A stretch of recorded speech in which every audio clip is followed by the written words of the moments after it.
Un assassin vise le candidat à la présidentielle. Mais le reflet de sa lunette de visée le trahit inopinément. Le président poursuit son discours comme si de rien n'était, alors qu'en réalité, il calcule discrètement la trajectoire de la balle en fonction de la distance et de la vitesse du vent. En moins d'une seconde, il détermine le moment exact de l'impact. Il choisit le moment parfait pour pivoter légèrement, laissant délibérément la balle l'effleurer au bras. Cette blessure calculée lui permet d'écraser ses opposants politiques, propulsant sa popularité à des sommets jamais atteints. Difficile à croire, mais 6 mois plus tôt, cet homme n'était qu'un écrivain en panne d'inspiration, survivant péniblement avec des pizzas moisies. Un jour, Eddie croise John, un ancien ami. Constatant la déchéance d'Eddie, John lui offre une pilule mystérieuse. Eddie hésite d'abord, méfiant, mais au vu de sa situation désespérée, il décide de tenter le coup. Dès que la pilule glisse dans sa gorge, Eddie ressent un vertige soudain. Puis c'est l'éveil, ses capacités cérébrales se décuplent instantanément. Son regard devient d'une clarté cristalline. De retour chez lui, submergé par un flot ininterrompu d'inspiration, il se jette frénétiquement dans l'écriture. En une seule journée, Eddie achève un roman complet. Mais au réveil le lendemain, il retombe dans sa torpeur habituelle.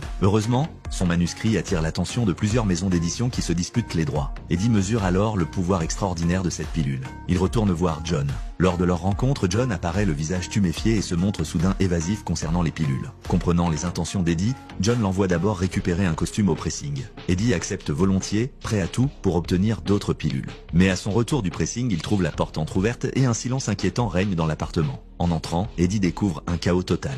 John gît dans une mare de sang. Tout cela à cause de cette pilule. Ce film s'intitule Limitless.